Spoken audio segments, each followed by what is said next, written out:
एक वक्त था जब पश्चिम बंगाल को सोनार बांग्ला कहा जाता था, यानी सोने का बंगाल। यहाँ सिल्क का भंडार हुआ करता था।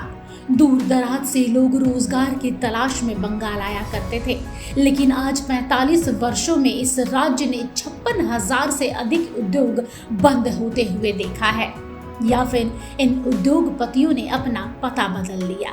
नतीजतन यह उद्योग के मामले में रेगिस्तान सा बनता जा रहा है। बेरोजगारी चरम पर है, औद्योगिकीकरण पिछड़ रहा है। विशेषकर टाटा ने जब सिंगूर से अपना पूरा प्लांट हटा लिया, शिल्प ने व्यवहारिक रूप से बंगाल को बदल दिया है। केंद्रीय श्रम मंत्रालय की समीक्षा के अनुसार बंगाल में बेरोजगारी दर भारत के अधिकांश राज्यों की तुलना में बहुत अधिक है।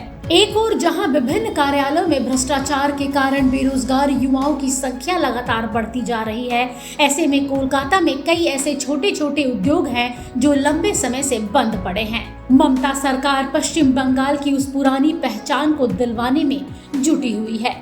पश्चिम बंगाल ग्लोबल बिजनेस समिट 2023 का 7वें संस्करण में देश के बड़ी बड़ी हस्तियों के साथ 25 देशों के उद्योग प्रतिनिधि इसमें भाग ले रहे हैं। इस समिट को लेकर कोलकाता के व्यापारी वर्गों का क्या कहना है, आइए इस पर एक नजर डालते हैं।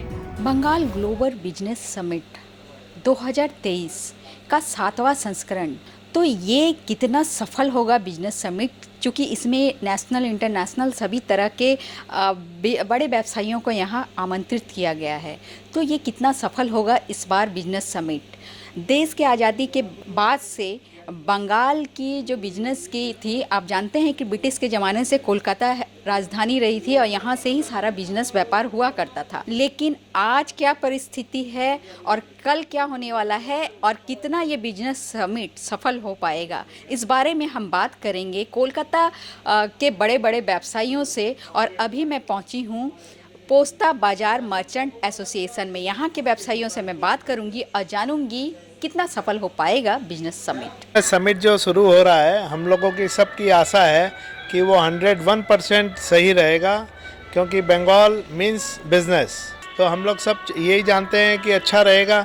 सब बाहर के नेशनल इंटरनेशनल जितने इंडस्ट्रियलिस्ट है वो भी आएंगे, व्यापार बढ़ेगा। सब तो यही आशा करते हैं कि जितना उन्नति हो हर स्टेट का अच्छा है।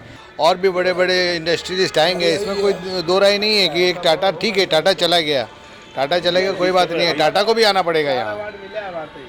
और ये जो है सर, आप लोगों की समिति का एक बार नाम बताएं। हम लोग पोस्ता बाजार मर्चेंट एसोसिएशन है।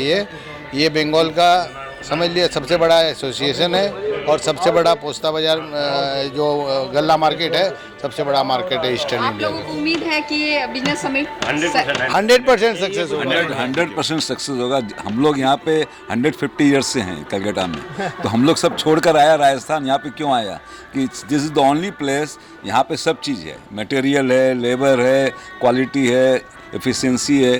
तो ये स्टेट इंडिया का बेस्ट स्टेट है। और आप छोड़िए, ब्रिटिश भी यहीं आया फर्स्ट, यहीं से बिजनेस स्टार्ट किया 400 साल पहले। आज तो जो आया तो सबको आना पड़ेगा, जो छोड़ कर गया वो भी यहीं आएगा। बंद है उसको, तो बंद होगा। कोशिश कर रहे हैं ना। दीदी हम लोग को सपोर्ट करता है। यहाँ बिजनेस 100% डेवलप होएगा और हो रहा है, धीरे धीरे होगा, आगे के लिए और अच्छा होगा। दीदी तो लगी हुई है पूरी जोर से, ताकत से। दीदी एक बात बोली थी, What India thinks tomorrow, Bengal thinks today। ये बात उसने भाषण में कहा था और वो करके दिखाएंगे, करके दिखाएंगी। वो होगा, हमको विश्वास है उन पर, एकदम उम्मीद 101%। Bengal is rising, not going down. हालांकि व्यापारिक वर्ग का ये कहना है कि सिर्फ बिजनेस समिट से बंगाल की स्थिति में सुधार नहीं होगा, राज्य सरकार को अन्य कई सुधार करने की जरूरत है। मेरा नाम SP तोस्नीवाल है, from Dhansri Electronics Limited. We are manufacturing Rasmi lighting products and our brand is 75 years old brand in the country, known for its quality and durability. कल जो बिज़नेस समिट हो रहा है, ये काफ़ी अच्छा कदम है वेस्ट बंगाल गवर्नमेंट का, और हम होप करते हैं कि ये इंडस्ट्रियल डेवलपमेंट के लिए सही कदम है गवर्नमेंट का। इसमें नया डेवलपमेंट काफ़ी हो पाएगा, नई नई पार्टियाँ एग्रेसिव होगी और इनोवेटिव प्रोडक्ट डेवलप करने के लिए गवर्नमेंट का कुछ हेल्प चाहिए हमें, तो हमें ऑल इंडिया मार्केट भी मिल सकता है और एक्सपोर्ट का भी बहुत बड़ा पॉसिबिलिटी है। जैसे कि अगर मान लीजिए जीएसटी में जो हम पेमेंट करते हैं उसमें 50% रिफंड मिले, तो ये एक गवर्नमेंट का काफ़ी सही कदम होगा, जिससे यहाँ इंडस्ट्रियल डेवलपमेंट वेस्ट बंगाल में काफ़ी ज़्यादा होगा और ऑल इंडिया इन सब प्रोडक्ट का मार्केट मिलेगा। और दूसरा हम कहना चाहेंगे कि न्यू प्रोडक्ट डेवलपमेंट करने के लिए गवर्नमेंट से सब्सिडी थोड़ी फास्ट मिलनी चाहिए, जो विदिन 2 मंथ और 3 मंथ क्लेम पीरियड के बाद में अगर मिल जाता है तो इंडस्ट्रियल डेवलपमेंट में काफ़ी सहायता मिलेगी।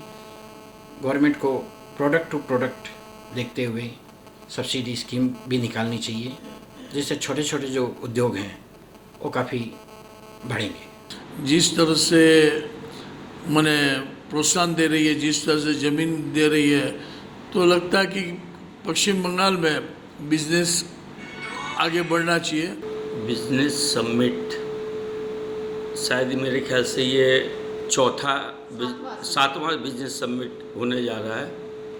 पिछले हमने कई बिजनेस समिट देखी है, लेकिन इस बार हमारी आकांक्षा कुछ ज़्यादा ही है बिजनेस समिट को लेकर, ऐसा मुझे जैसा महसूस हो रहा है। क्योंकि अभी फ़िलहाल हमारी पश्चिम बंगाल की माननीय मुख्यमंत्री सुश्री ममता बंदोपाध्याय जी ने जिस तरीके का जो ऐलान अभी किया, व्यवसायियों को जगह देना, जैसा वो जगह चाह रहे हैं उस तरीके का जगह प्लॉट वगैरह दे रहे हैं। भी जैसे कुछ दिन पहले हम CWBT के द्वारा हमें पता चला कि साइकिल फैक्ट्री के लिए उन्होंने एक बहुत शायद हमारे आपके खड़गपुर के तरफ में एक बहुत बड़ा प्लॉट अलॉट किया है साइकिल वालों के लिए। इस तरीके से हमने सुना, काफ़ी चीज़ें हमारे कान में आई है कि दीदी ने बहुत इस तरीके का लुभावना एक अवसर प्रदान किया है व्यवसायियों को। अब ये देखना है कि व्यवसायी इस अवसर का लाभ उठा पाते हैं कि नहीं, ये तो वक्त बताएगा। बंगाल ग्लोबल बिजनेस समिट 2 दिवसीय ये बिजनेस समिट कितना सफल हो पाता है ये तो वक्त के ऊपर ही है, लेकिन फ़िलहाल यहाँ के व्यापारियों की काफ़ी उम्मीद है ये बिजनेस समिट अवश्य सफल होगा और बंगाल फिर से सोने का बांग्ला यानी सोनार बांग्ला बनेगा। कैमरामैन अरिजीत के साथ मैं प्रीति, सूत्रकार समाचार, कोलकाता। हमारा यह वीडियो अच्छा लगा तो इसे लाइक करें, शेयर करें और हाँ, सब्सक्राइब करना ना भूलें।